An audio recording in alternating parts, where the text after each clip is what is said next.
ఉన్నాయంటే ఇదేది cinema story కాదు, బూతులు కాదు, హత్యలు కాదు, నేరాలు కాదు, ఘోరాలు కాదు, న్యూస్ కాదు. Absolutely personal development in Telugu భాషలో. మీకు తెలుసో లేదో, ఇంతవరకు 1.5 crores మంది చూడడం జరిగింది డైరెక్ట్గా ఓన్లీ యూట్యూబ్లోనే.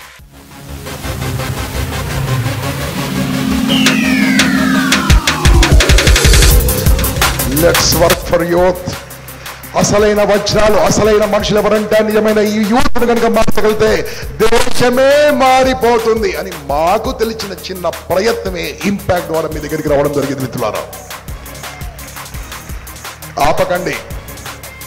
ఏం నేర్చుకున్నారో ఆపకండి, ఏం చేశారో ఆపకండి, ముందుకు తీసుకెళ్ళండి.